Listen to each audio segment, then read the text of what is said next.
Ils sont des secteurs formels ou informels. Les acteurs nationaux et internationaux de l'économie au chevet de Gbeke, exposition, rencontres B2B, formation, panel, communication. 2 journées d'écoute du secteur privé local et de promotion des potentialités de la région à l'initiative de la Chambre de commerce et d'industrie. Le but, relance de l'économie régionale sur la base d'actions et programmes qui répondent aux préoccupations des opérateurs économiques de Gbeke. La levée de toutes les formes d'obstacles et autres abus entravant le bon déroulement de l'activité économique. La reconstitution des secteurs moteurs et du tissu économique et industriel en favorisant les investissements et en facilitant l'installation de nouvelles entreprises dans la région. La captation de toutes les opportunités qu'offrira l'organisation de la CAN 2023 ainsi que les autres événements qu'abritera la région. Va donc s'améliorer le développement des infrastructures de soutien aux entreprises, la fluidité routière, la sous-traitance industrielle, l'accès aux marchés publics, les activités commerciales, touristiques, hôtelières. De quoi repositionner Bouaké comme 2e pôle industriel national et 2e pôle économique régional. Le maire de Bouaké et le ministre du Transport, lui-même coparrain des journées économiques de Gbeke, salue donc les efforts de la Chambre de commerce et d'industrie et ceux de l'État. Au cours de la dernière décennie, sous l'impulsion du chef de l'État, beaucoup a été fait et entrepris pour créer en Côte d'Ivoire un environnement très favorable au secteur privé à travers l'adoption de réformes majeures.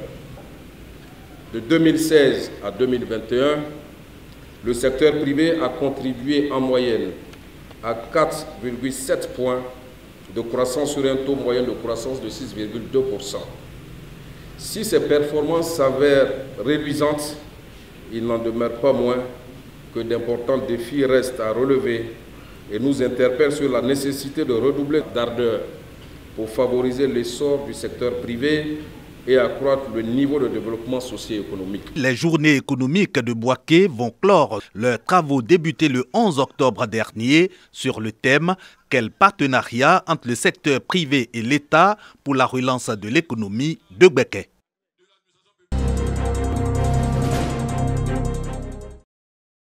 Les congés anticipés avec leurs conséquences ne sont pas les seuls fléaux qui minent l'école ivoirienne ces dernières années. La consommation de drogue prend de plus en plus de l'ampleur. Les données de la direction de la police des stupéfiants et des drogues relèvent que des fumoirs ont été détruits dans les écoles et plusieurs élèves interpellés. À Boisflé, région de la Marawi, le Conseil national des jeunes du Côte d'Ivoire CNJCI monte au créneau. Cette organisation de jeunesse a organisé des conférences pour interpeller les parents d'élèves, les autorités éducatives sur la consommation de la drogue. Le thème qui est lié à la prolifération et à la consommation des drogues en milieu scolaire. Bien, les chiffres sont inquiétants et aujourd'hui, il est important de reconnaître qu'au fur et à mesure que nous avançons, les fumoirs se rapprochent de nos écoles. Les conférenciers exhortent les parents à signaler la présence des fumoirs aux autorités policières et donnent des techniques pour détecter un consommateur de drogue. Concernant les fumoirs autour des écoles, la première ressource, c'est l'information. Parce que lorsque les autorités n'ont pas d'informations, c'est compliqué, c'est difficile d'agir. Et ces autorités ne sont pas partout à la fois.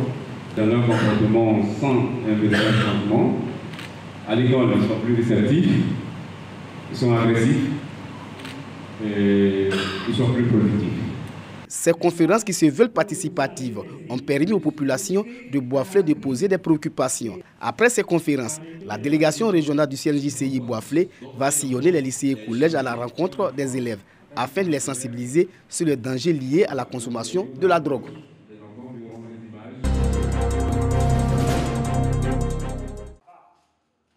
L'analphabétisme demeure pour les pays en voie de développement un frein à leur essor.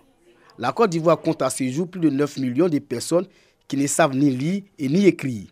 Depuis 2010, des efforts sont faits pour augmenter le taux de l'alphabétisme. De 51% en 2010, le taux de l'alphabétisme est passé à 43% en 2020. Les efforts du gouvernement sont soutenus par l'UNESCO à travers l'ouverture des centres d'alphabétisation. La Fédération ivoirienne des associations et clubs UNESCO, FIACU, vient d'investir la délégation des régions de Gbeke et du Hambol. Des pas ont été déjà faits en termes d'alphabétisation. Ces pas restent insuffisants.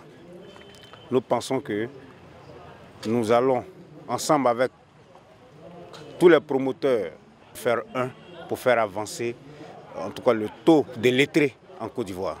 En Côte d'Ivoire, l'analphabétisme se conjugue au féminin vu le nombre élevé de femmes qui n'ont aucune compétence en lecture et en écriture. Ces femmes sont donc invitées à briser le mur de la honte. Laisser tomber la honte et de venir s'inscrire ou bien d'aller s'inscrire dans les centres d'alphabétisation pour sortir de l'ignorance, pour entrer dans la lumière.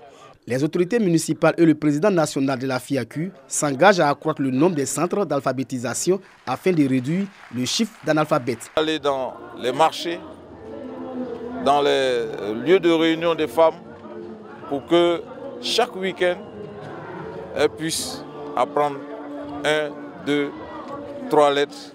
Faire en sorte d'installer les centres d'alphabétisation dans tous les hameaux, dans toutes les écoles de la commune de Bouaké. Le ministre même l'a dit, une école, un centre d'alphabétisation.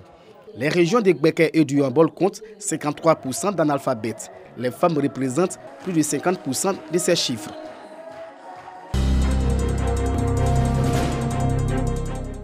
Au quartier commerce à Boisseau, le nouveau temple de l'église des Assemblées de Dieu se dresse fièrement dans la ville.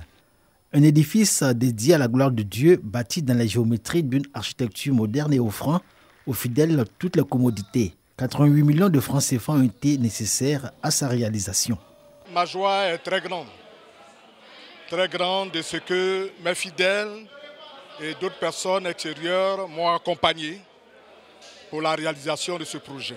C'est ce que nous voulions offrir à l'Éternel, notre Dieu. Quand on dit à quelqu'un où tu vas, il faut qu'il soit fier de dire, c'est là je vais. La vision de l'Église, ces décennies, c'est de bâtir 5000 églises. Et le pasteur s'inscrit dans cette vision-là. Donc c'est une grande joie pour moi.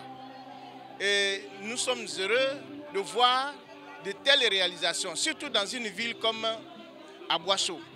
Temple de la divine restauration, le lieu de culte des fidèles de l'église des Assemblées de Dieu, restauré et rénové du quartier commerce à Aboisseau, porte bien son nom et fait la fierté de cette église évangélique installée dans la région du Sud Komoué depuis 1974. D'abord à Boisseau, le chef-lieu des régions, ensuite les chefs-lieux de sous-préfecture, puis les villages et enfin les hameaux. Aujourd'hui, cette église revendique plusieurs milliers de fidèles.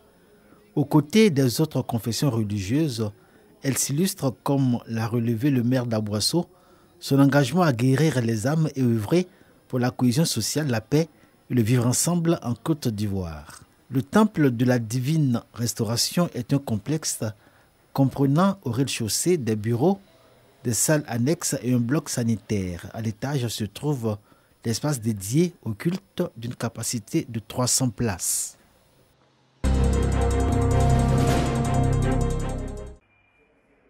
Les femmes entrepreneurs chrétiennes font de leur autonomisation leur cheval de bataille. Pour relever ces défis, elles se sont regroupées au sein de l'ONG AFESI, Association des femmes entrepreneurs chrétiennes de Côte d'Ivoire.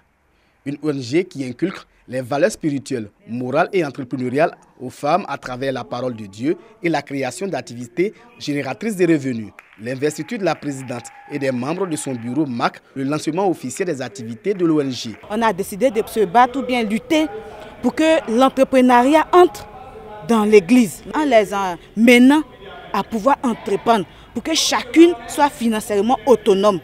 Et ça va éviter la pauvreté, surtout dans l'église et puis aussi dans la société.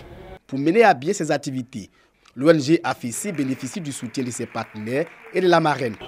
Nous avons décidé d'être partenaires pour plus les former, afin que le gain qu'elles vont recevoir dans l'entrepreneuriat, elles sachent où investir. Et il y a le besoin financier il y a le besoin matériel, il y a le besoin humain même qui est toujours là.